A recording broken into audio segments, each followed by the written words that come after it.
Bien, Dalia, supongo que ya ven mi explorador de Internet. Así es, ingeniero, ya se ve. Muy amable. Entonces, empezando precisamente con lo básico, con una búsqueda como tal, Seattle, y en este sentido estas iniciales refieren simulador de agua, de flujos de agua en cuencas hidrográficas, un poquito retomando nuestras raíces, dado que Atl en náhuatl significa agua, y sí, SI, pues un poquito de sistemas de información.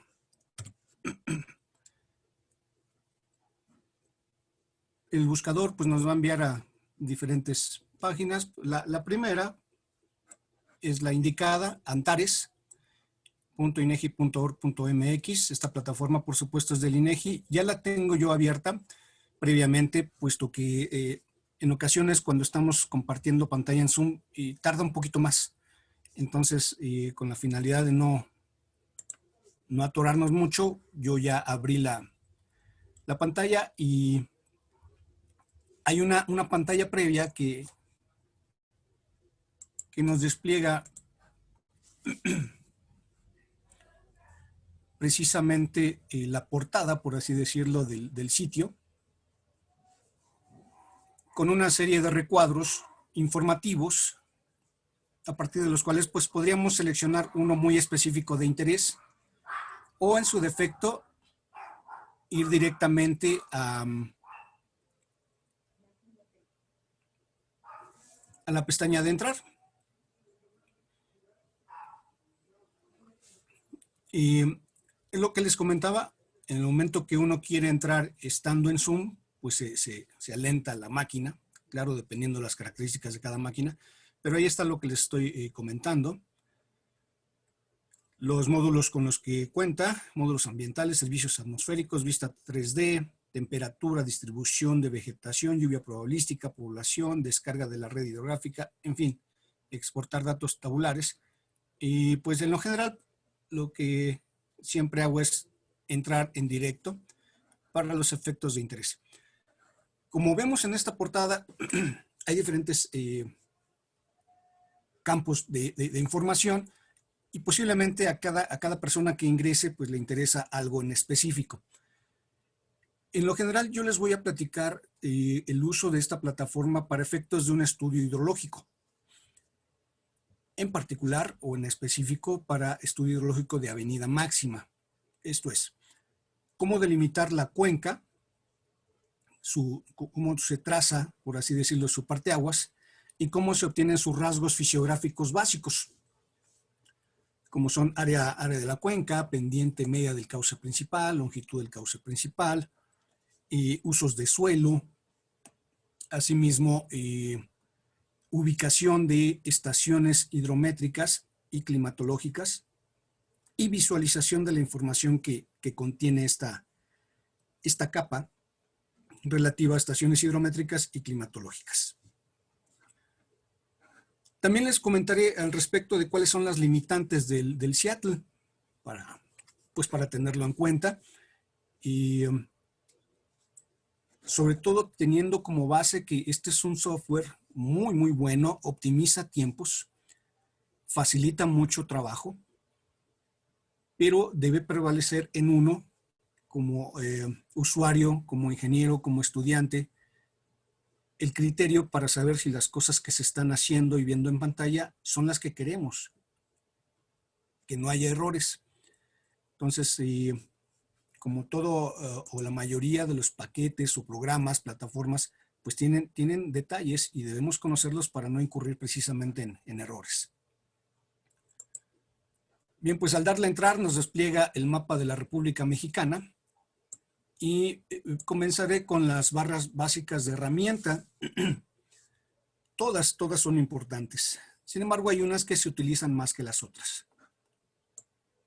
Por el lado derecho tenemos una barra de herramientas vertical, en la cual está un folder y su nombre es administrador de capas. Después viene una lupa, que es herramientas de búsqueda. Posteriormente una esfera azul, que no sé por qué siempre le he visto forma de globo terráqueo y de repente así le digo, por si lo menciono en esta sesión, no se saquen de onda, que significa funciones de redes. Después un camino, SACB, Sistema de Ruteo de México, una palabra maya, cartografía participativa y finalmente un engrane para efectos de configuración. Esa es la barra vertical y que está en la derecha. En lo horizontal tenemos una mano que es para hacer desplazamientos en la pantalla, tipo AutoCAD, digamos. También tipo AutoCAD tenemos dos lupas, una para acercamientos y otra para alejamientos. Siguen dos flechas, una hacia la izquierda que nos permite ver la vista previa a lo que tenemos en pantalla.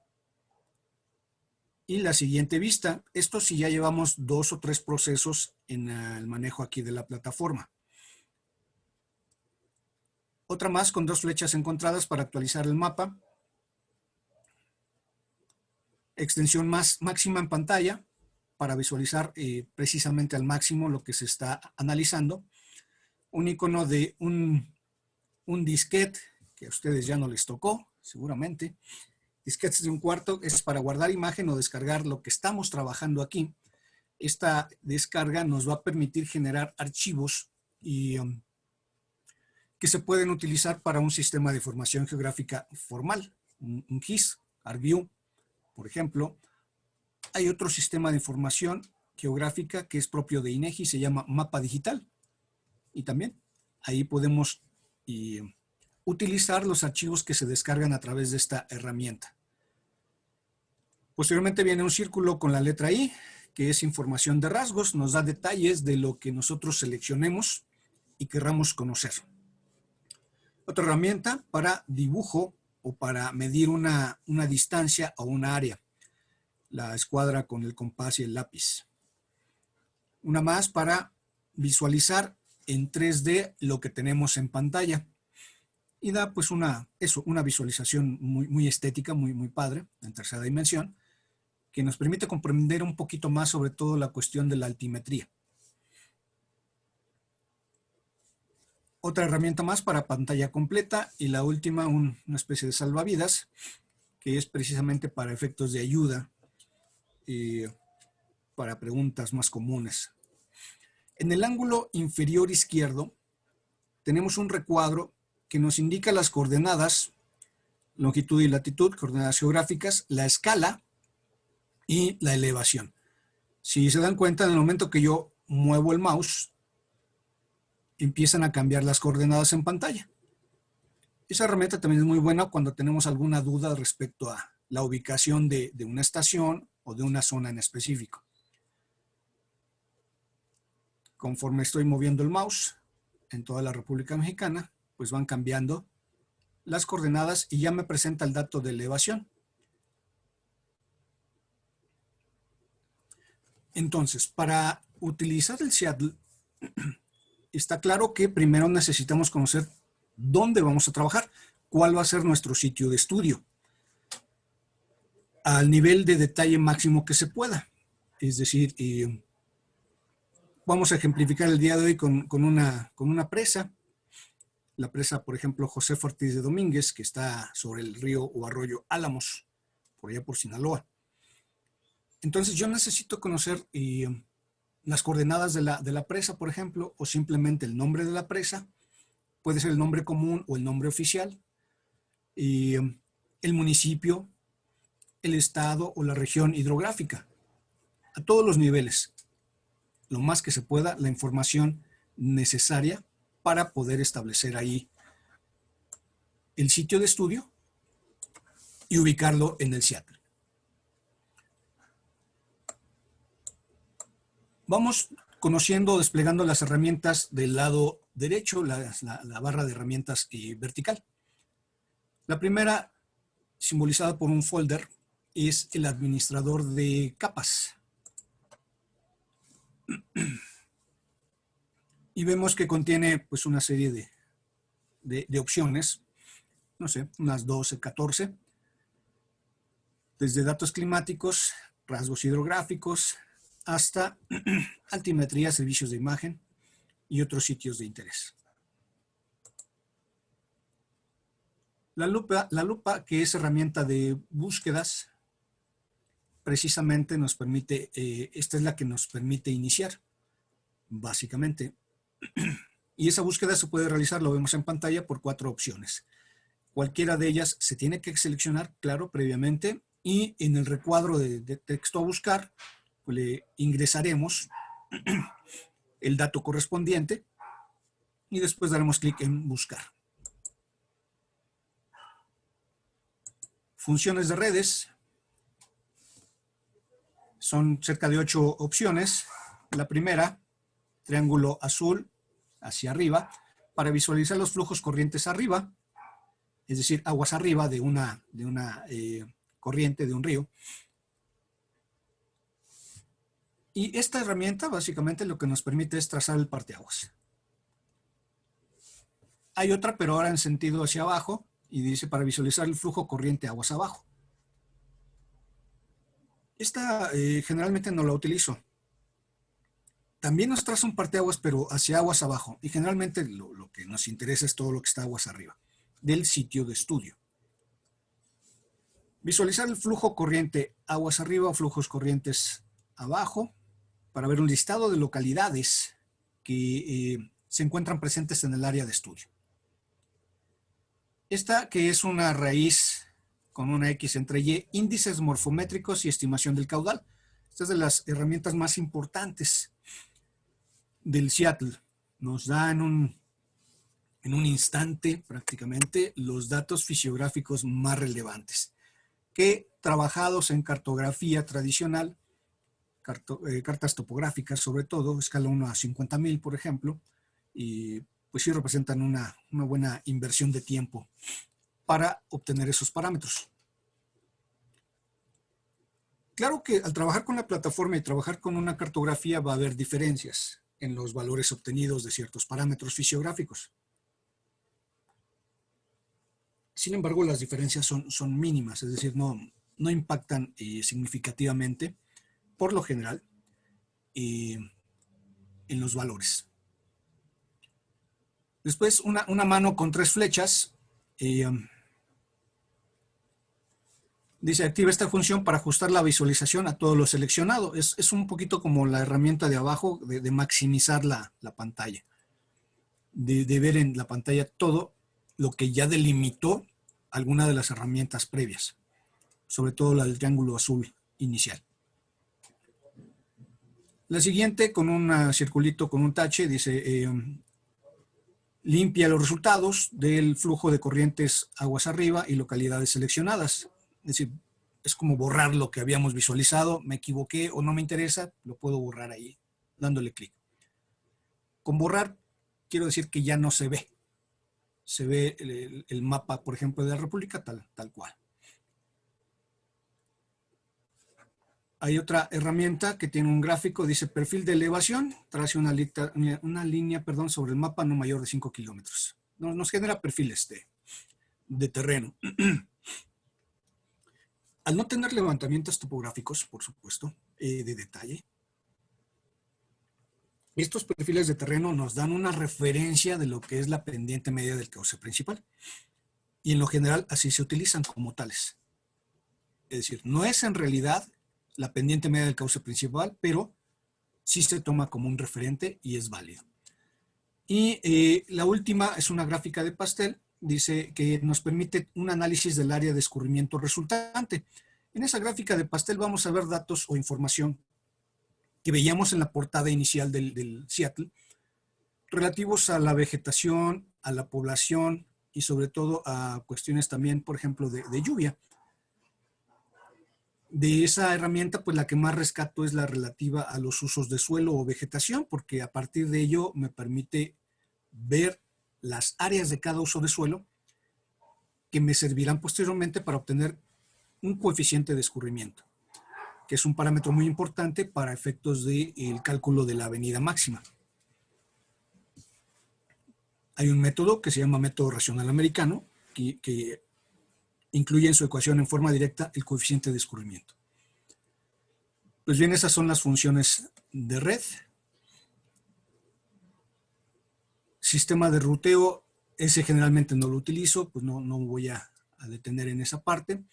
Y cartografía participativa, hasta donde tengo entendido, si ustedes ven el icono, es para usuarios que quieren subir una foto de un río, pues la comparten y se visualiza en su momento aquí en el mapa o al desplegar la zona de interés.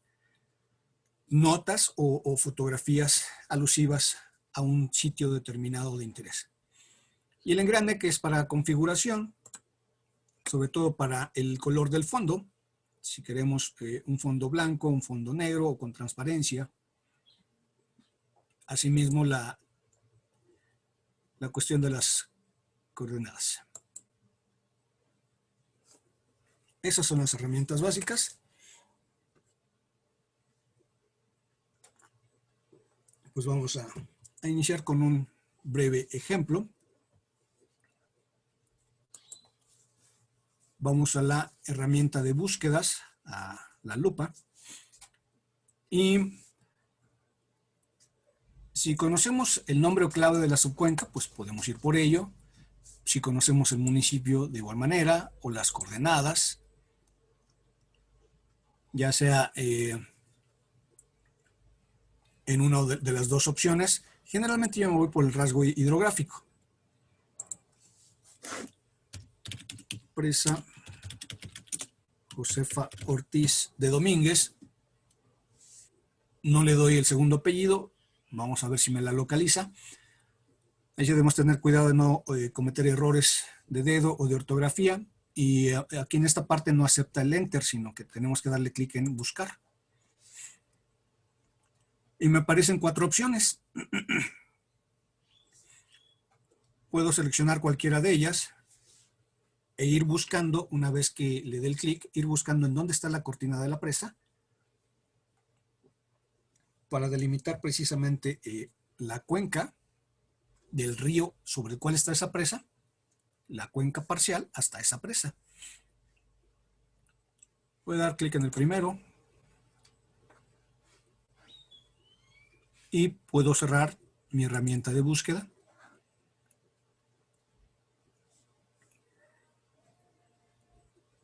Y bien, pues resulta que en el primero luego encontré la cortina. Es muy característico que sea esta línea recta y una mancha azul, que es precisamente el cuerpo de agua, el vaso de almacenamiento de dicha presa. Noten cómo después de la presa, el cauce, que está en azul, el río, continúa. Ese, pues insisto, si no me equivoco, debe ser el arroyo Álamos, que se incorpora posteriormente aguas abajo al río El Fuerte. Podemos visualizar ahorita en pantalla cierta nomenclatura. Por ejemplo, la que estoy señalando con el mouse, RH10GN. RH obedece a región hidrológica. Tenemos en la República 37 regiones hidrológicas, una división que llevó a cabo la Comisión Nacional del Agua desde hace varias décadas. Entonces, es la región hidrológica número 10 y se llama Sinaloa. Después trae unas literales, que esas ya son propias de INEGI, que es la letra G, y va por una segunda literal, que en este caso es N, y abajo tenemos A. Ahí sí ya desconozco cuál es la base para dichas literales. Pero pues la primera parte es, insisto, corresponde a la región hidrológica sobre la cual se tiene el río de interés o la obra hidráulica, en este caso la presa de interés. Bien, puedo ir al administrador de capas y verificar si tiene habilitado el nombre de los rasgos hidrográficos.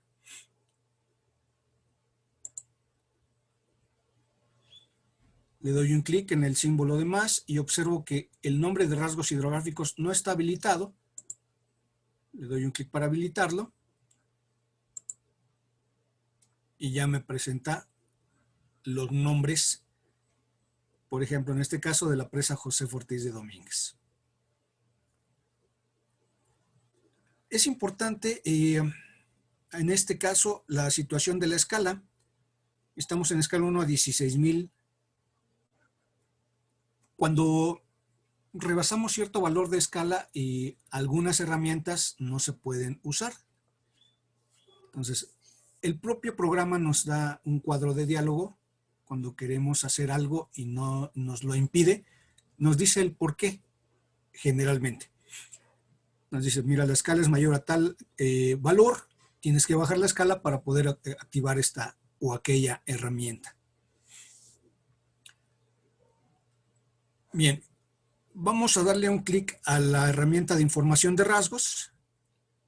Noten que en el momento que le doy un clic, dicha herramienta adquiere un tamaño mayor al del resto de las herramientas. Eso me indica que esa es la que está activada. Y le voy a dar un clic al río en cualquier zona, al río donde en este sentido está la presa. Me aparecerá un cuadro de diálogo con información básica al respecto. Dice, en el punto que seleccionaste hay varios rasgos. ¿Cuál te interesa? Bueno, quiero saber, por ejemplo, la subcuenca. Le doy clic y me despliega la información. La clave, que ya la vimos en pantalla. ¿Cuál es el nombre de esa región hidrológica? Clave de cuenca. Subcuenca. Noten cómo el nombre de la cuenca es Río Fuerte. Como les había mencionado, este arroyo es el Álamos y se incorpora aguas abajo Río Fuerte.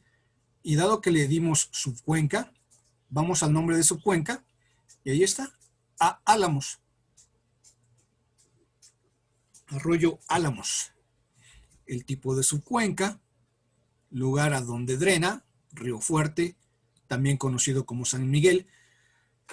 Debemos saber que un río a lo largo de su desarrollo puede ir adquiriendo diferentes nombres. Muchas veces adquiere el nombre de la localidad por la que está pasando. Entonces, en sus orígenes, el Río Fuerte se llama, en su parte alta, se llama San Miguel.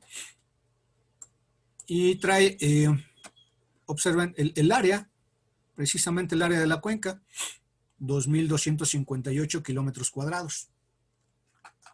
Voy a tomar nota de ese dato, por si lo requiero más adelante.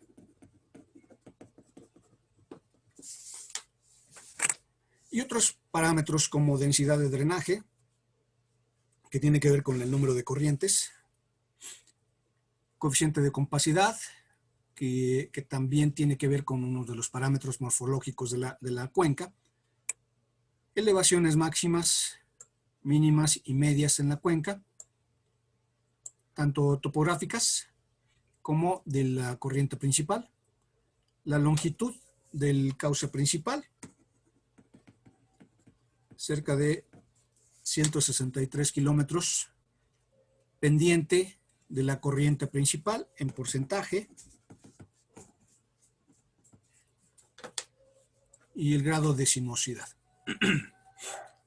Observen cómo en este cuadro de diálogo tenemos el icono de exportar esta información que está en pantalla. Entonces, nosotros le podemos dar el clic a este icono de grabar o exportar y nos va a generar, bueno, primero nos va a desplegar un cuadro de diálogo.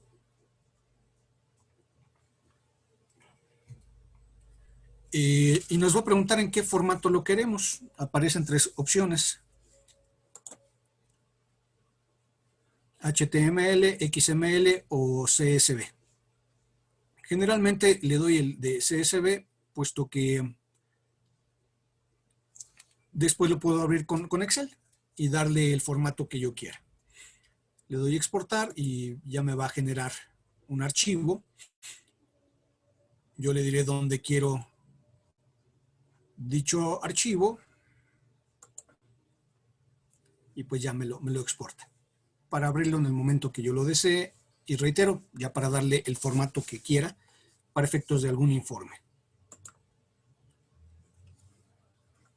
Bien, pues ahí está la presa. Ahora, ahí está la corriente principal. Ahora vamos a delimitar el parteaguas de esa corriente hasta la presa. Voy a la herramienta de funciones de redes y le voy a dar clic al primer triángulo. Y recuerden, al darle clic, este va a quedar de un tamaño mayor a las demás herramientas. Eso me indica que está activado. Le voy a dar un clic a la corriente principal, que está en azul. Y aparecerá un ashurado azul claro y delimitándome con color naranja. Más que delimitando, definiendo con color naranja el cauce principal. Ahora quiero ver toda la cuenca que me acaba de delimitar. Para eso voy a utilizar el icono de la mano con 3 flechas.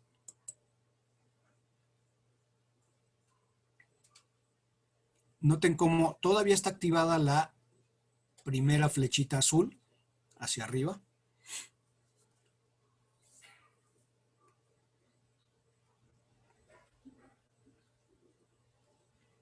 Y entonces ahí ya puedo ver la cuenca hasta la presa con toda su red de drenaje que está en color rojo, su cauce principal en color naranja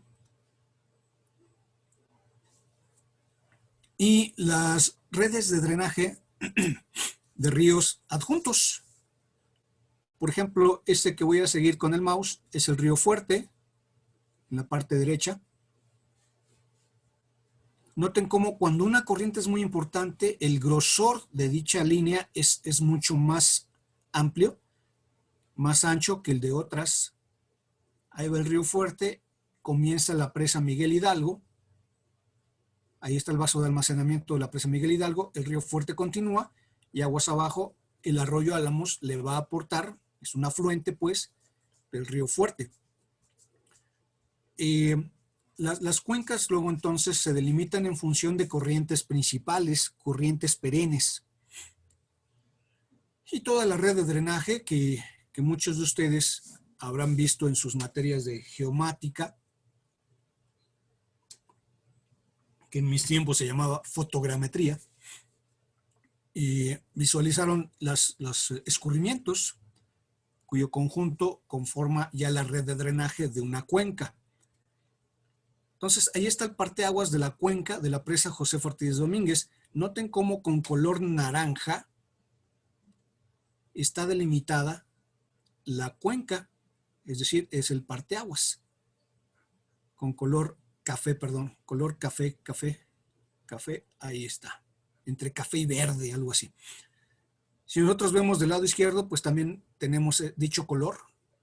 Ahí tenemos una subcuenca, otra subcuenca.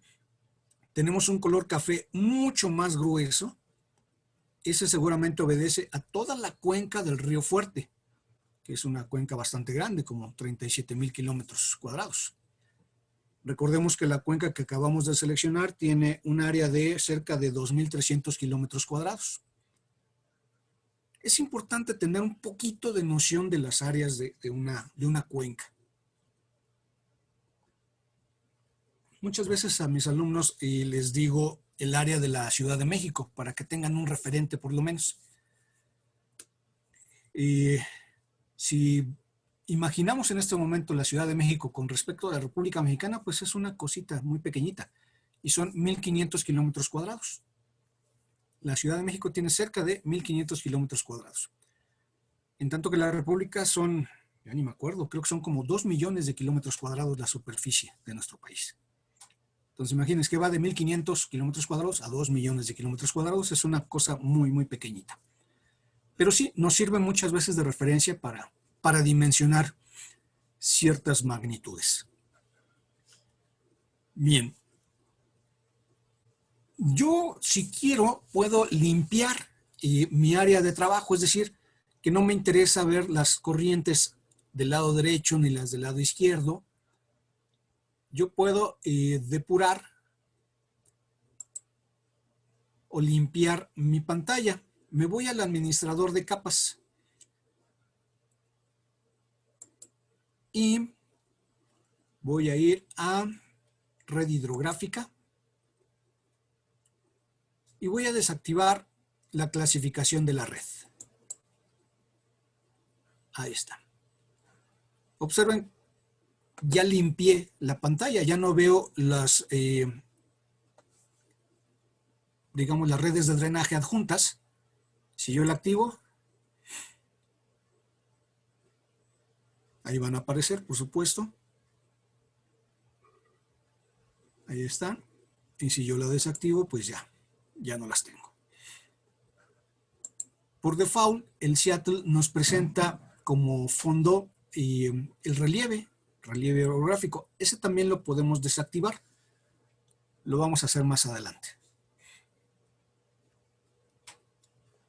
Bien, regreso a mis funciones de redes. Observen que todavía está activada la flecha azul hacia arriba, flecha o triángulo. Pues ahora voy a ver cuáles son las características morfométricas y estimación del caudal.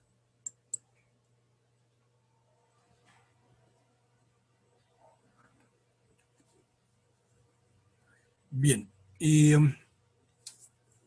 voy a hacer una pausa aquí. Marco, Odelia, hay un timbre por ahí. No sé si obedezca a una pregunta y si me pudieran apoyar, por si hay una pregunta, pues contestarla más o menos en forma puntual. En caso de que obedezca a una pregunta en el chat, ¿sí? Por favor. Bien. Y ahí me muestra los indicadores del cauce principal. Mismos que de alguna manera ya habíamos visto previamente. No sé si recuerdan, cuando le di la herramienta de el círculo con la I de información, que pedí la información de la subcuenca. Y me despliega que son cerca de 163 kilómetros. Hay una pequeñísima variante con respecto a lo que anoté. Y la pendiente media de 1.0229. Así es, 1.029. El área drenada, 2.244. Y en una imagen previa decía 2.258. Una pequeña variación, insisto. Pero aquí tenemos los indicadores del cauce principal y el área drenada. Claro, área drenada hasta la presa, ¿sí? Porque fue el sitio donde yo le di clic para delimitar la cuenca, para trazar el parteaguas. Si bien el arroyo después de la cuenca continúa para conectarse al río Fuerte, esa ya será otra área. Esta es el área drenada hasta el sitio de interés elegido. Viene en la parte inferior de este cuadro de diálogo una serie de opciones. La referencia teórica al respecto, el perfil de elevaciones que nos genera eso, un perfil muy estético. Ahí está generándose. La nota es importante. Esta gráfica muestra desniveles y no la pendiente del cauce. Su representación está en función del rango de elevaciones en metros en el eje Y y su longitud en kilómetros en el eje X. Es algo de lo que yo les comentaba al principio, que es perfil de terreno y se toma como referencia para el perfil del cauce, perdón, para la pendiente media del cauce principal. También tiene una pestaña de metodología que se le puede dar clic para ver cuáles son los argumentos o el sustento en la generación de esta figura. Bien, otra pestaña u otra opción que dice calcular el caudal. Vamos a darle clic para ver qué presenta. Y de inmediato presenta una nota que dice que el usuario debe ingresar algunos parámetros de coeficiente de escurrimiento y periodo de retorno que corresponde al diseño de tormenta con lluvia probabilística.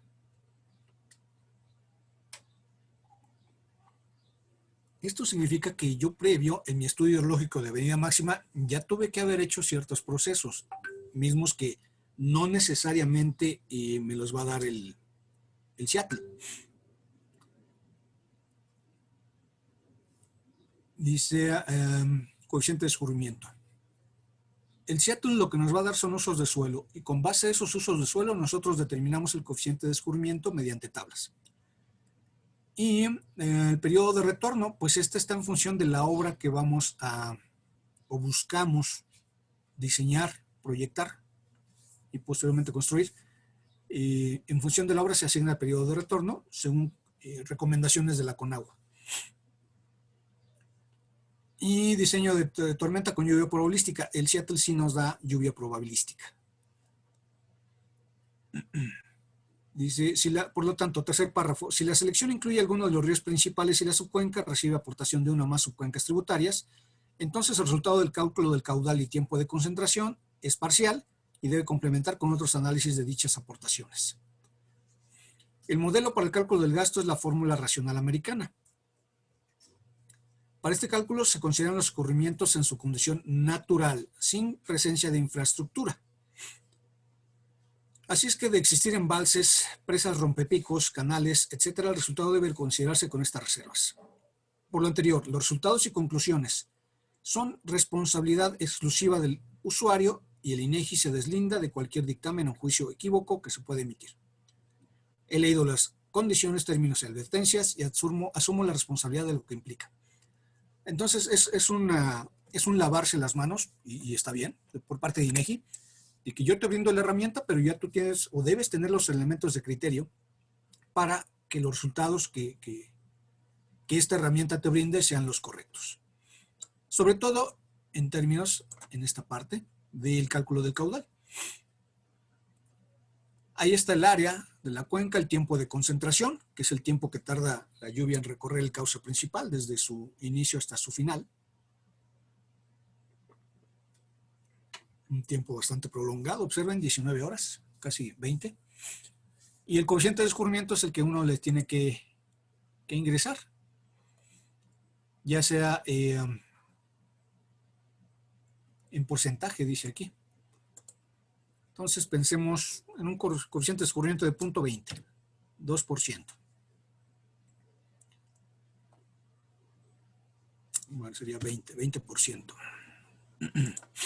Periodo de retorno, pues a lo mejor hablamos de un puente carretero, 100 años. Tendríamos que saber previamente cuál es el valor de lluvia probabilística, es decir, cuál es la lluvia máxima esperada en 24 horas para el periodo de retorno de 100 años. Más adelante vamos a ver cómo nos lo proporciona el INEGI. Ahorita le voy a ingresar 230 milímetros.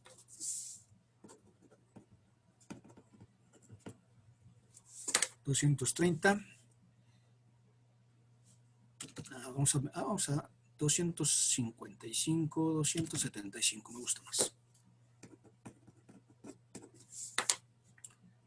Observen que en el momento que yo edito el valor de lluvia, en automático cambia la intensidad, o se calcula, pues, siendo intensidad lluvia entre tiempo, es decir, 275 milímetros entre 19.45 horas me va a dar la intensidad. Le damos a calcular y dice el coeficiente de escurrimiento cuando la unidad es coeficiente, los valores tienen que ser en decimales. Perfecto. Entonces, era 0.20.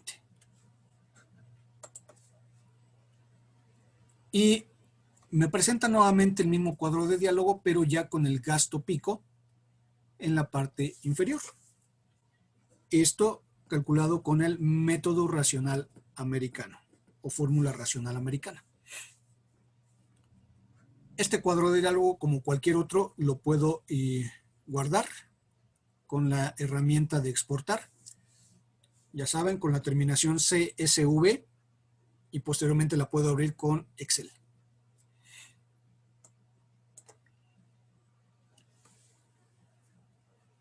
Bien, entonces, pues esos fueron los rasgos morfométricos. Noten cómo persiste el triángulo azul hacia arriba. Quiere decir que todavía estoy con la misma zona de estudio. Voy a la gráfica de pastel.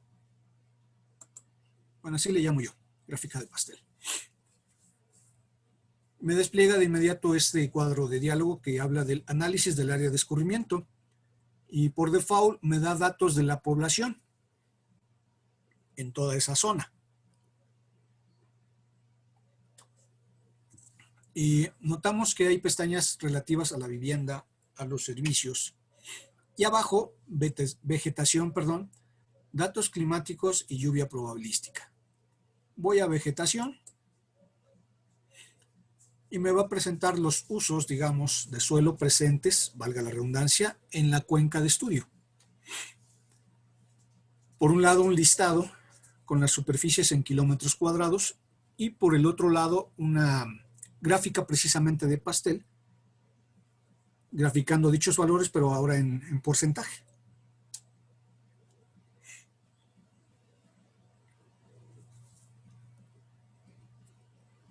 Ahí está.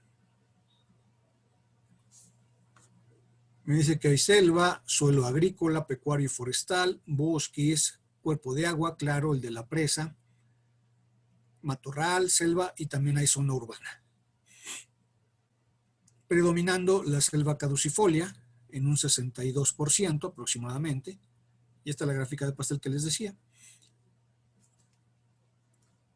Con estos datos tengo que buscar en tablas y los coeficientes de escurrimiento para cada uso de suelo.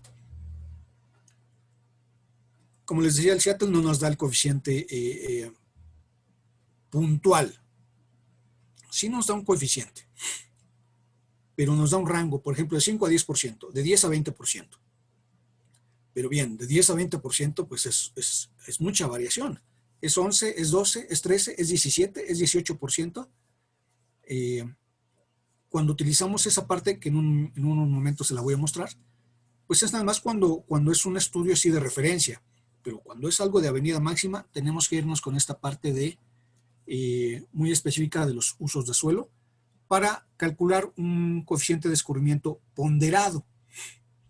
Es decir, que pondere, que considere todos los usos presentes, existentes, de acuerdo al área que estos tienen en la zona de estudio. Por ejemplo, déjenme ver si aquí en la de índices morfométricos, no. Noten cómo en este momento ya se desactivó la flechita azul. ¿Sí?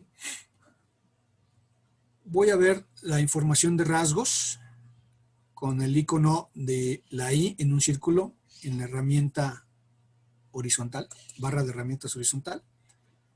Ya se activó. Y le voy a dar un clic dentro de la cuenca, en cualquier lado. Cualquier zona, pero dentro de la cuenca. Y ahí hay un renglón que me refiere el coeficiente de escurrimiento. Le doy un clic y me dice lo que les comentaba.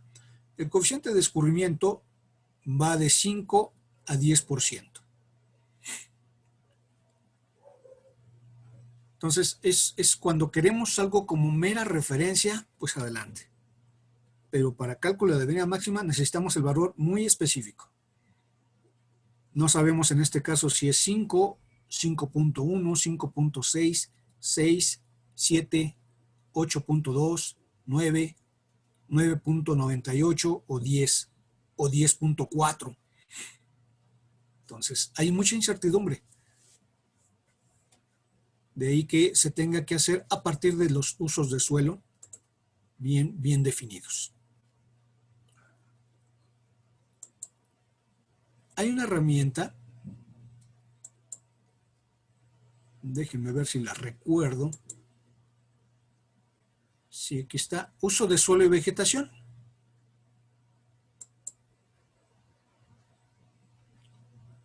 La activamos. Nos va a presentar mediante colores precisamente la vegetación, tanto en la zona de estudio como en las zonas aledañas. Observen cómo la herramienta de información de rasgos todavía sigue activa. Está con el icono con un tamaño mayor al del resto de las herramientas. Entonces, si yo le doy un clic a la zona roja,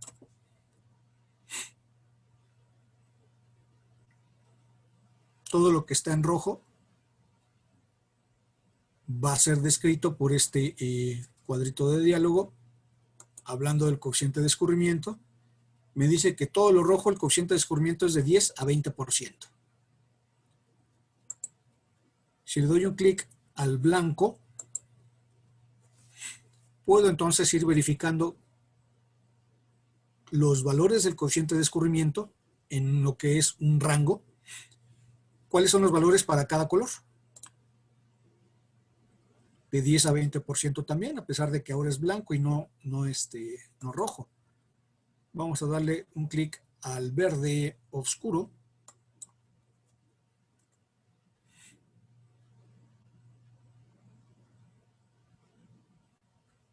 El coeficiente de escurrimiento me indica qué parte de la lluvia escurre sobre el terreno.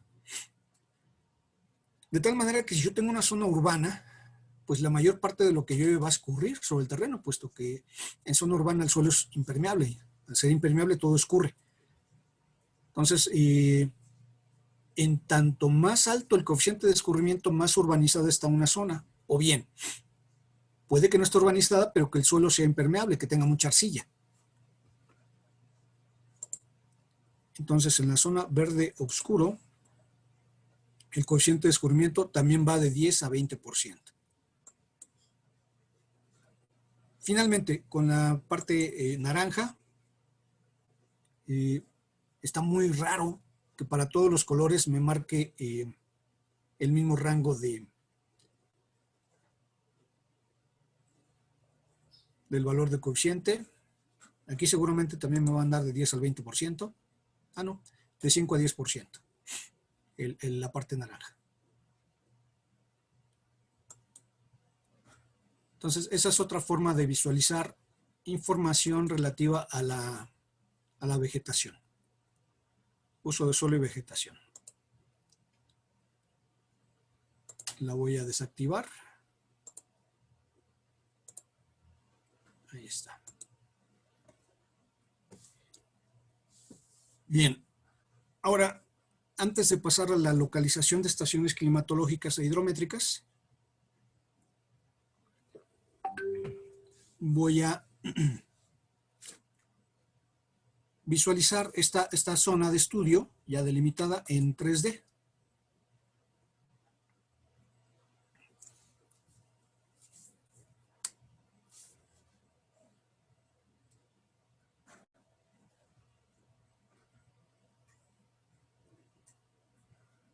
Estación del proceso, la plataforma. Y ahí ya está en un modelo de elevación. Lo que tenemos que hacer para exagerarlo, aumentar ese efecto, es acá en la parte superior izquierda, nivel de exageración, le vamos incrementando el porcentaje. Y observen cómo el gráfico va aumentando.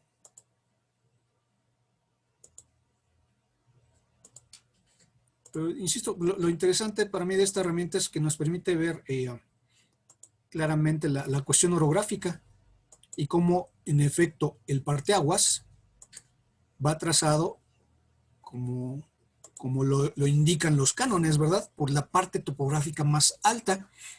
Aquí tenemos una sierra y en la parte alta de la sierra, una vez que llueve, una parte de la lluvia escurre hacia el lado derecho, hacia el arroyo Álamos, y otra parte de la lluvia escurre hacia el lado izquierdo, de tal manera que la parte alta, la cima de las montañas, en ambos extremos, pues es la que nos indica la delimitación de la cuenca, es decir, por ahí va el parteaguas.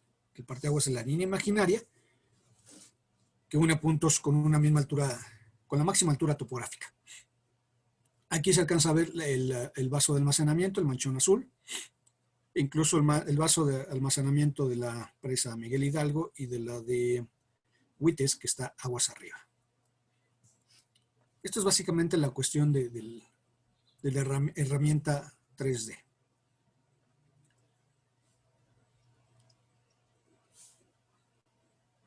Esta, para efectos de agregar como imagen en un informe, pues se tendría que hacer captura de pantalla. No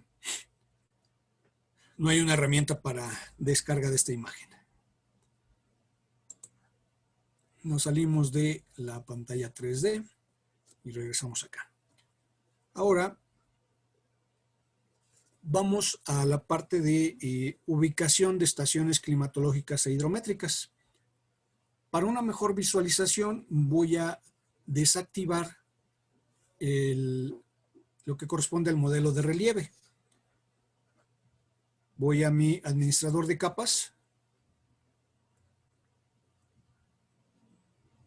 y en altimetría, modelo de relieve, lo desactivo.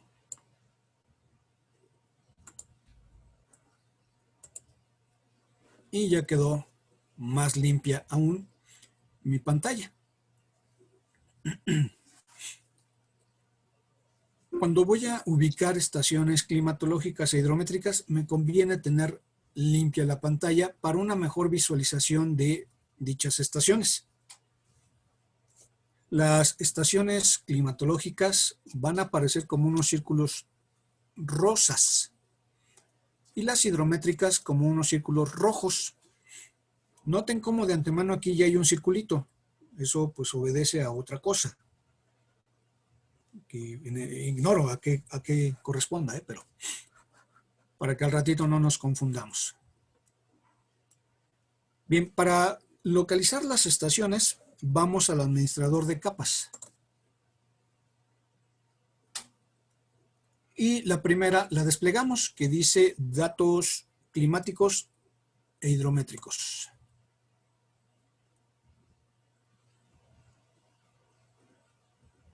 Y voy a empezar con estaciones hidrométricas operadas por la Conagua. Entonces, como les decía, al darle clic aquí y activarla, si es que existen estaciones hidrométricas, en esta cuenca, pues aparecerán con un círculo rojo.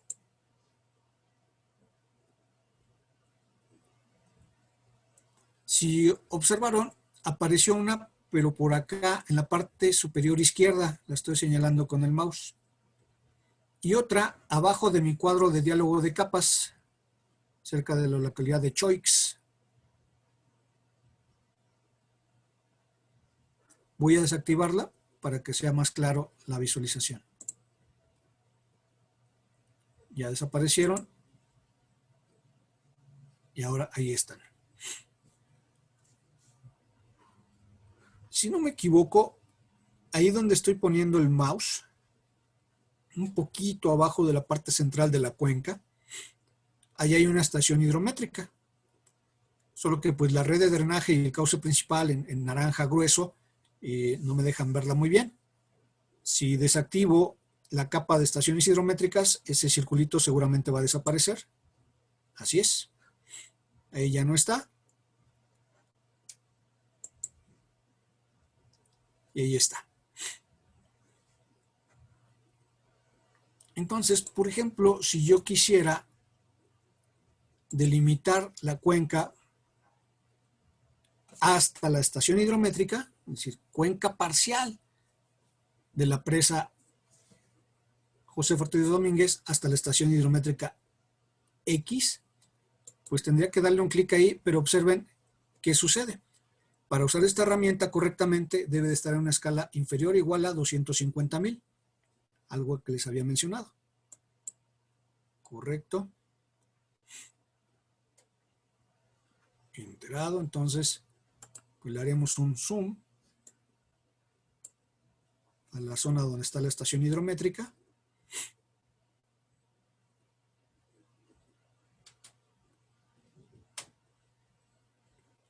Noten cómo ya cambió mi escala a 1 a 35,000.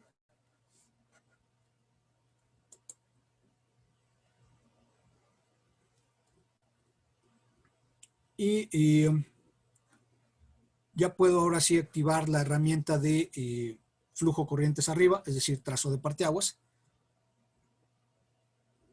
Del arroyo Álamos hasta donde está esta estación hidrométrica.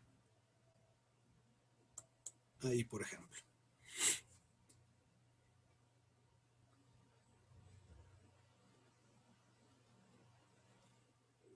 Ahora, un comentario. Esta estación hidrométrica, observen, en realidad tendría que estar sobre la línea naranja. Todas las estaciones hidrométricas están en la corriente, sobre la corriente, no a un lado. Entonces son de esos detallitos que precisamente presenta como deficiencias el Seattle. Pero ahí está ahora delimitada la cuenca en forma parcial hasta la estación hidrométrica. Vamos a ver toda la cuenca. Perdón, le di los índices morfométricos. Y el área, por supuesto, ya es menor, 1826, puesto que no es hasta la presa, sino hasta la estación hidrométrica. 1826 kilómetros cuadrados. Por supuesto, también cambian los valores de longitud y pendiente media del cauce principal. Vamos a visualizar la subcuenca trazada.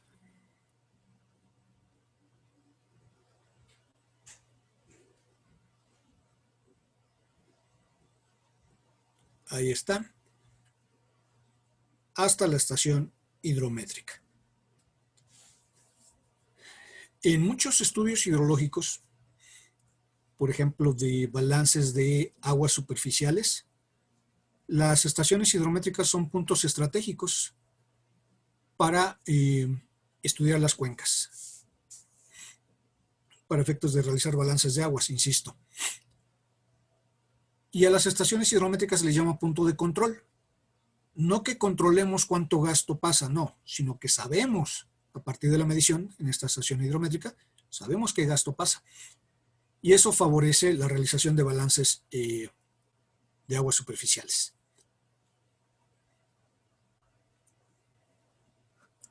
Bien, voy a regresarme a vistas previas para visualizar la cuenca hasta la presa.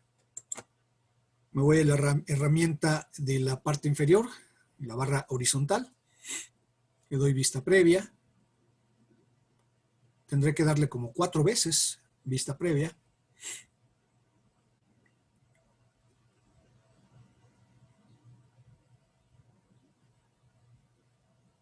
Pero voy a aprovechar en esta vista para tratar de obtener datos de la estación hidrométrica. Ya está. Para ello voy al icono de información de rasgos. Y aquí hay un problemita. Tenemos que atinarle al circulito y a veces no le atinamos. A ver si le atino la primera. Hasta donde yo sé, el Seattle no presenta información de gastos. Miren qué bueno, sí le atiné. Aparece un cuadro de diálogo y uno de los renglones dice estación hidrométrica. Cuando no le atinas, no aparece este renglón y tienes que darle clic varias veces hasta que le atines. No, no importa si tú le haces un zoom aquí con la herramienta de más, de acercar. Por más que le acerques, el tamaño del círculo siempre va a ser el mismo. Entonces no sirve de nada, ¿eh? Le damos un clic a la estación hidrométrica, al renglón de estación, quiero decir, y nos da el número de identificador, el nombre de la estación, Casanate, tipo de estación, H de hidrométrica, organismo de cuenca, 3. ¿Cómo se llama el organismo de cuenca 3? OCPN, organismo de cuenca Pacífico Norte. ¿En qué estado? Sonora. Región hidrológica 10, que por ella la habíamos visto, que es Sinaloa. Cuenca, Río Fuerte. Subcuenca, Álamos. Corriente, Arroyo Álamos. Aquí está el dato que les decía. Las estaciones hidrométricas están sobre el cauce principal. Entonces este puntito en realidad tendría que estar acá. Vienen las coordenadas geográficas. Y noten cómo no trae dato de estadística gruesa, que le llamamos. Ni un máximo, ni un medio, ni un mínimo histórico. De repente, alguna que otra estación sí lo presenta, pero por lo general no. Y dice fuente, Comisión Nacional del Agua, Instituto Mexicano de Tecnología del Agua. Entonces, ¿qué es lo que nos brinda Seattle? Pues la localización y sus coordenadas, con los detalles que ya comenté de que el puntito no debería estar aquí, sino por acá. Y en un momento dado, esa situación de las coordenadas las podemos verificar tanto acá en el ángulo inferior izquierdo del Seattle, que noten cómo si muevo el mouse, como dije al inicio de la sesión, van cambiando las coordenadas y se puede hacer un ajuste o corrección. A partir de que yo identifico la estación hidrométrica, su nombre y su clave, o incluso también sus coordenadas, puedo ir al Bandas de la Conagua, que está disponible en internet. Bandas, que quiere decir Banco Nacional de Datos de Aguas Superficiales. Y ahí puedo identificar la estación y extraer los datos ya de gastos de esa estación hidrométrica.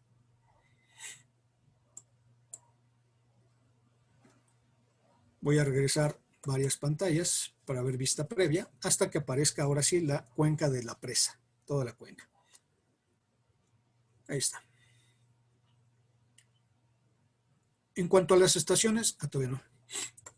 Climatológicas, sucede algo similar. No trae datos de lluvia. O sea, no trae la lluvia diaria, no trae estadística mensual, no trae estadística anual. Lo que va a presentar es unos datos de lluvia probabilística. En unos momentos lo vamos a ver.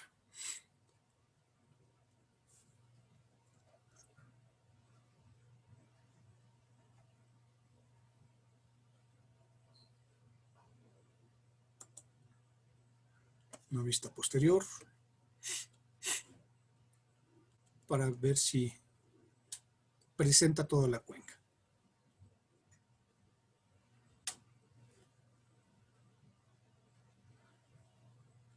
¿No? Bien, vamos a trabajar con la vista de la cuenca hasta la estación hidrométrica.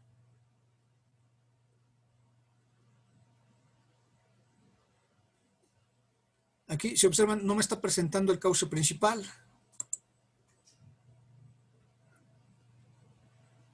Rasgos hidrográficos. Red hidrográfica.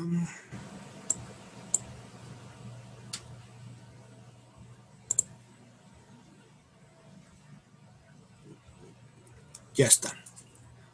Puesto que desactivé clasificación de la red. Una parte importante es una herramienta que ahorita voy a desplegar, que nos sirve sobre todo cuando pues, somos novatos en esto, que no tenemos idea de hacia dónde va el flujo. Aquí un poquito nos da la pauta la cortina, que es esta línea recta. Decimos, cuando llueve todo el agua viene de la parte de arriba, tiene un obstáculo que es la presa, pues el agua se empieza a almacenar. Pero cuando no tenemos esos elementos, pues vamos a la rasgos hidrográficos, red hidrográfica, y hay una herramienta que se llama direcciones de flujo. La activamos y con flechitas nos va a indicar el sentido del flujo. Ahí está.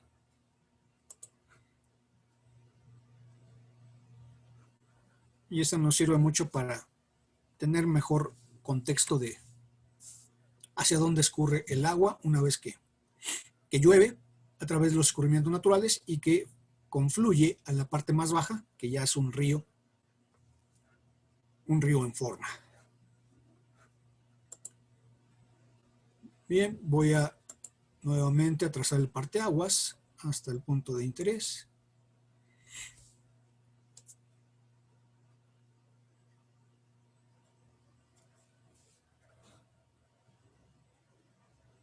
Voy a visualizar toda la cuenca.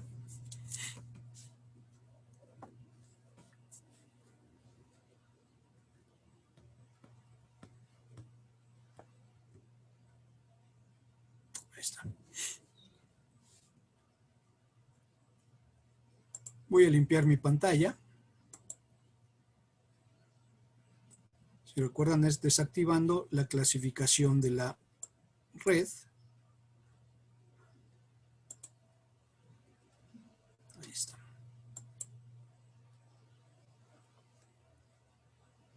Y estamos en la parte de la ubicación de estaciones hidrométricas, que era la de aquí, Casanate, y hay otras por acá. Pero por supuesto, si nuestra zona de estudio es esta cuenca, las que están fuera de ella no nos interesan. Que es lo contrario a cuando trabajamos con estaciones climatológicas. En las estaciones climatológicas, como su nombre lo dice, se miden diferentes parámetros del clima. De todos esos parámetros, temperatura, velocidad del viento, evaporación, el que más nos interesa para estudios de avenida máxima, pues es la precipitación. Entonces vamos a desactivar las estaciones hidrométricas en nuestras capas.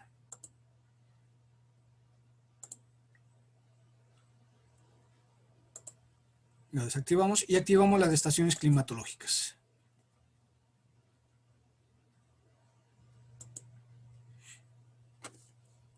Y podemos ver en la parte superior izquierda 2 estaciones, en la parte izquierda otras 3, por la parte derecha 2, en Choix hay una más, en la presa Miguel Hidalgo hay otras más, y adentro de la cuenca hay una más, ahí donde estoy poniendo el mouse, que está un poquito antes de que inicie el vaso de almacenamiento de la presa. En la parte superior izquierda de la presa también hay otra estación climatológica y esa sí está dentro, también está dentro de la cuenca. Entonces, cuando hacemos un estudio hidrológico de avenida máxima a partir de información de lluvias, interesan tanto estaciones dentro de la cuenca como fuera de la misma. Vamos a ver qué información nos despliega respecto a las estaciones climatológicas. Voy a mi barra horizontal, la inferior, activo información de rasgos y le doy un clic esperando atinarle a esa estación, por ejemplo.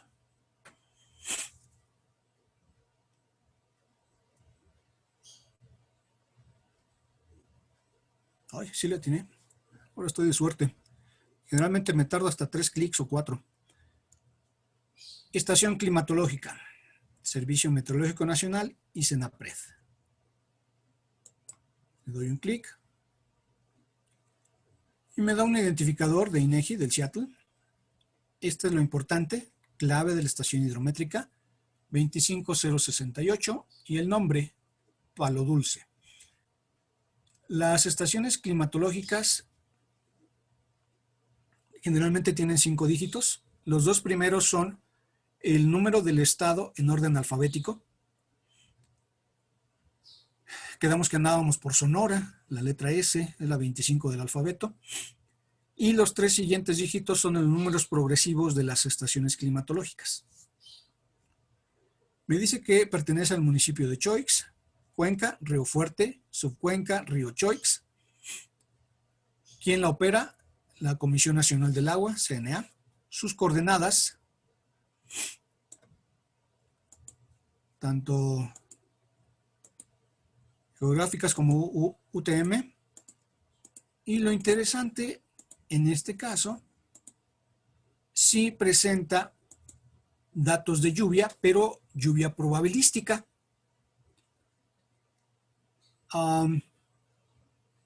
Para periodos de retorno, según pantalla, desde 2 hasta 2000 años. No presenta para 5000 ni para 10000. Ignoro la razón. En un minuto te doy mi argumento, mi hipótesis. Bien, este es el valor que en un momento dado se ingresa cuando se quiere calcular el gasto. Si ustedes recuerdan, cuando ingresé el dato de lluvia, ingresé un dato de 275 milímetros por un periodo de retorno de 100 años. Y no, el dato para un periodo de retorno de 100 años de esa estación, Palo Dulce, es de 175 milímetros. Me falló por nada menos que 100 milímetros.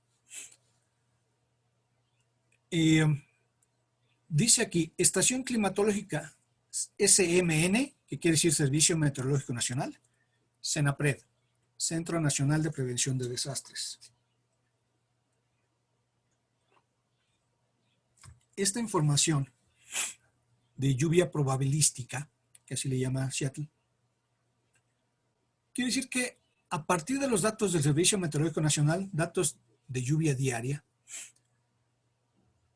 se recopila información de las lluvias máximas diarias en 24 horas. Se hace una tabla de resumen de lluvia máxima anual en 24 horas y a esa información se le hace un análisis probabilístico con unos elementos que se llaman funciones de distribución de probabilidad, unas cuestiones matemático-probabilísticas, que nos permiten extrapolar información. Es decir, a partir de la información histórica de lluvia máxima en 24 horas, a partir de lo que sucedió ya y se tiene registrado, ¿qué puede suceder en un futuro? Si quieren llamarle pronóstico, aunque no me gusta mucho la palabra, pero es lo más parecido para lo que quiero decir. A partir de lo que ya sucedió, ¿qué esperamos que puede suceder? Para eso nos sirven las funciones de distribución de probabilidades. Y diríamos, en un periodo de retorno de 100 años, se puede presentar una lluvia de 175 milímetros. Y eso, el CENAPRED tiene un programa, un software que se llama AX. Ese software pues ya te realiza en forma muy rápida, muy práctica, todo el análisis probabilístico. Funciones de distribución de probabilidades existen muchísimas. 15, 20, no sé. Yo conozco si acaso como 10. De todas esas funciones de distribución de probabilidad, una es la que mejor ajusta los datos de cierta estación. En este caso estamos hablando de la estación climatológica Palo Dulce. Para seleccionar la mejor función y que nos arroje los resultados que estamos viendo en pantalla, hay unas pruebas que se llaman pruebas de bondad de ajuste. Entonces, a los datos de lluvia máxima anual en 24 horas se les hacen las pruebas de bondad de ajuste para ver cuál es la mejor función. Y eso, insisto, lo hace el software del CENAPRED. Eso, pues, para quienes nos estén viendo y que estén relacionados con la ingeniería civil, pues en la ESIA, por ejemplo, lo vemos en hidrología, en sexto semestre. También lo ven en matemáticas, no ubico en qué semestre, algo relacionado con las funciones de distribución. Pero vamos, en lo que refiere a aspectos hidrológicos, pues en la materia que ustedes cursen relacionada con hidrología, ahí verán estas funciones y estas pruebas de bondad de ajuste que se pueden hacer paso a paso con calculadora, con tablas y con gráficos. Se pueden hacer también con Excel. Hay funciones muy específicas para 3 funciones de distribución, que es normal, log normal y Pearson o gama de 3 parámetros.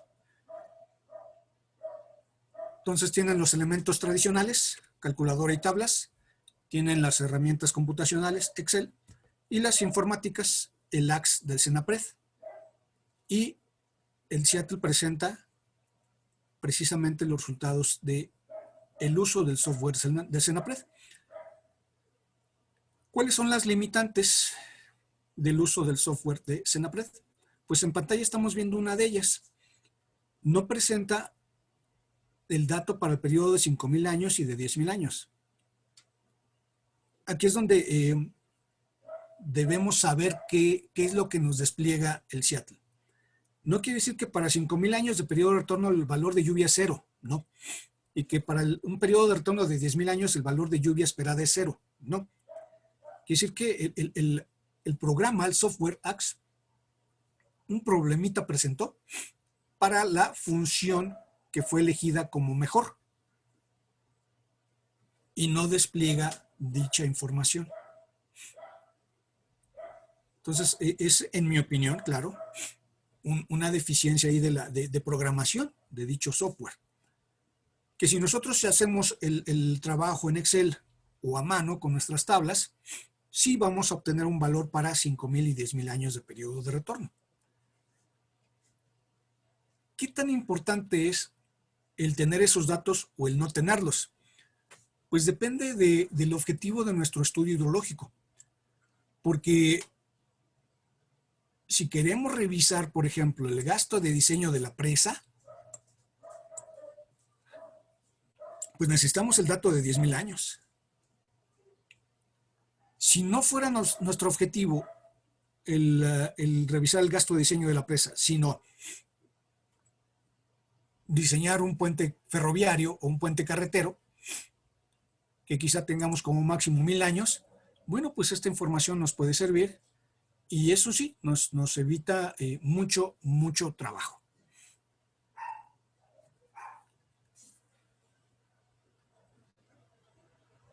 Cuando esto me sucede con el AX, pues lo que hago es realizarlo en Excel. Generalmente hago todos los dos procesos para ir verificando. O bien, puedo tomar la segunda mejor función, en el entendido que esa segunda mejor función sí me presenta datos del periodo de retorno de 5,000 y de 10,000 años. Claro, esto si contamos con el programa, ¿verdad? Del AX del CENAPRED.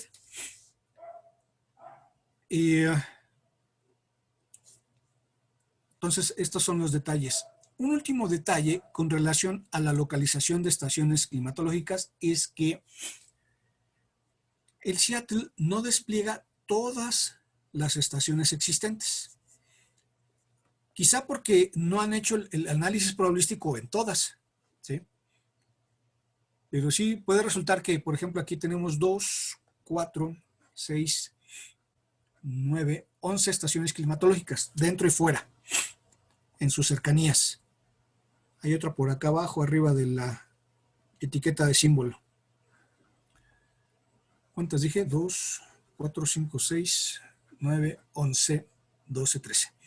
13 estaciones climatológicas. Pero si nosotros revisamos, por ejemplo, en internet el CLICOM, que es también una herramienta, una plataforma para visualizar la localización de estaciones climatológicas y descargar sus datos, nos vamos a dar cuenta que ahí en lugar de 13 a lo mejor aparecen 25 estaciones. Claro, algunas sin operar, pero puede ser el caso que en lugar de presentar 13 operando, el CLICOM presente 20 en lugar de 13. Entonces es ahí también donde tiene que trabajar un poquito más el Seattle para desplegar toda la información existente, todas las estaciones de lluvia existentes en la zona. Bien, para ir cerrando, por último, esto que tengo en pantalla lo puedo grabar y dice guardar imagen o descargar red hidrográfica con el icono del disquete en la barra horizontal, en la parte inferior.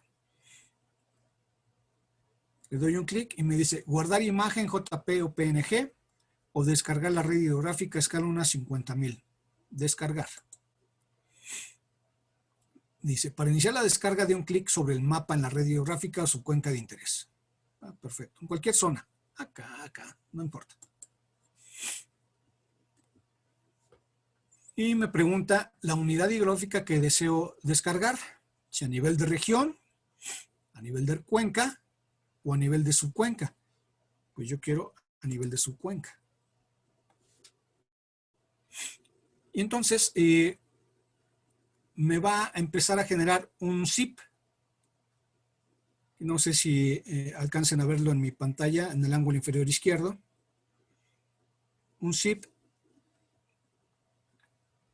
Y por default me lo manda a descargas.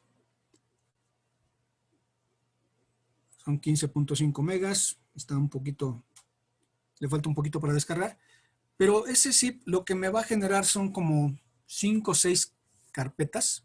Una carpeta con 5 o 6 subcarpetas. Y en esas carpetas va a haber una imagen JPG de esto que tengo en pantalla. Y me va a generar archivos tipo shape para trabajar en un sistema de información geográfica. ArcView.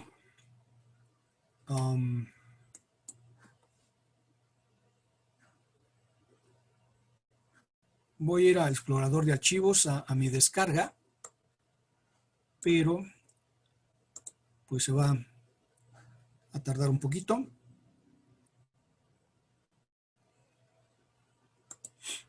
En lo que aparece la pantalla de descargas, pues les repito, me va a generar todo esto que está en pantalla, me va a generar una serie de archivos de tipo de línea, de tipo de puntos, de tipo de superficie, de polígonos, pues, en diferentes extensiones. Una de ellas es la de Shape, de tal manera que, repito, lo puedo trabajar posteriormente, esa información, en un sistema de información geográfica, que es una herramienta ya totalmente potente, que se utiliza desde hace varios años, décadas casi,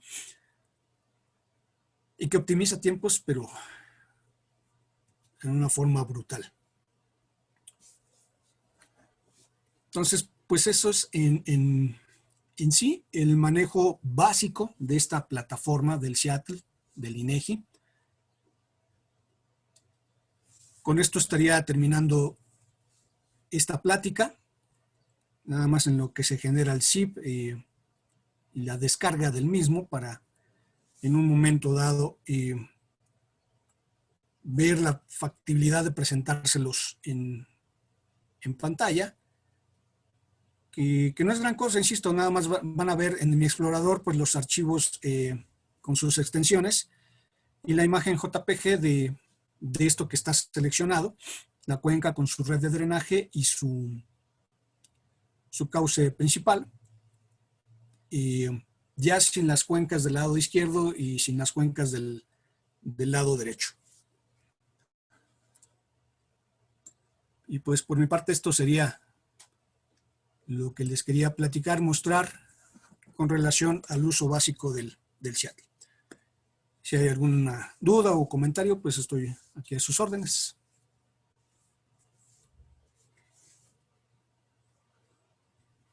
Muchas gracias, ingeniero. No sé si alguien tenga alguna pregunta o algún comentario.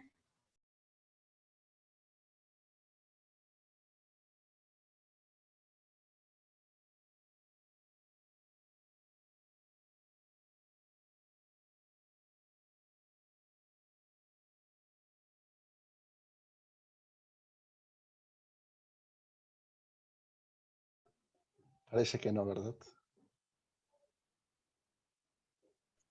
Bueno, nuevamente le agradecemos. Muchas gracias, ingeniero Zavala. Y pues para cerrar el evento, le cedo la palabra a Marco Antonio Flores Zamora para que haga entrega del reconocimiento al ingeniero Jorge Zavala Aguilera por su participación como tallerista en este evento. Gracias, Dalia. Pues bueno, ingeniero Jorge Zavala, pues de verdad, muchísimas gracias por apoyarnos en esta iniciativa, en este nuevo proyecto que estamos teniendo con el capítulo estudiantil de la ESI ante la Asociación Mexicana de Hidráulica. El reconocimiento siempre por su disposición, por el apoyo que siempre nos brinda y por esta excelente charla, ¿no? De verdad, pues bueno, ahí Carlos y Pedro han sido quienes han estado insistiendo en esta parte del nuevo proyecto también, platicarles a todos que vamos de cara a lo que será el primer coloquio de jóvenes hidráulicos. Es una actividad que tenemos planeada para el mes de febrero, es propiamente para toda la ESI Zacatenco y en la cual también esperamos que nos acompañen. Es un coloquio en el que tendremos conferencias, mesas de diálogo, paneles de discusión, concursos y también talleres a la par de todo el evento, ¿no? Así que, bueno, voy a presentar la pantalla para mostrar el reconocimiento y creo que ya se ve, ¿verdad? Sí. Entonces, bueno, lo leeré. Dice, el capítulo estudiantil de la ESIA ante la Asociación Mexicana de Hidráulica, rumbo al primer coloquio de jóvenes hidráulicos, otorga el presente reconocimiento al ingeniero Jorge Zavala Aguilera por haber impartido el taller Introducción a CIAT el lunes 4 de enero de 2021 con una duración de 2 horas. Firman Jesús Eduardo Adame Memije, quien es presidente del Tercer Consejo Directivo Nacional de los Capítulos Estudiantiles ante la AMH, a Mayrani Peña, quien es oficialmente todavía presidente del capítulo estudiantil, y su servidor como organizador de este coloquio. De verdad, los invitamos propiamente a que se mantengan informados por todas estas actividades que tenemos preparadas para ustedes. Nuevamente, ingeniero Jorge Zavala, gracias por apoyarnos. Y bueno, ya verá aquí que en los comentarios ya le están mandando mensajes de agradecimiento personales desde cada individuo. Con el detalle del reconocimiento, ingeniero, nosotros se lo haremos llegar por vía correo electrónico, al igual que la constancia de participación a todos los que han estado el día de hoy con nosotros. Muchísimas gracias. Un abrazo a todos por digo, ya es 4 de enero, ¿no? Pero todavía se vale por este inicio de año. Un abrazo a todos, los mejores deseos. Esperemos que este 2021 pues sea distinto, ¿no? A lo que fue el 2020 por obvias razones, pero sobre todo que la salud prospere en sus hogares, con sus familiares y con sus seres cercanos. Creo que eso sería todo. Pues el agradecimiento especial a Carlos, a Pedro, a Omar, a Gilberto, quienes han hecho posible esto, y también a Dalia como presentadora del evento. Muchas gracias y pues nos estamos viendo pronto.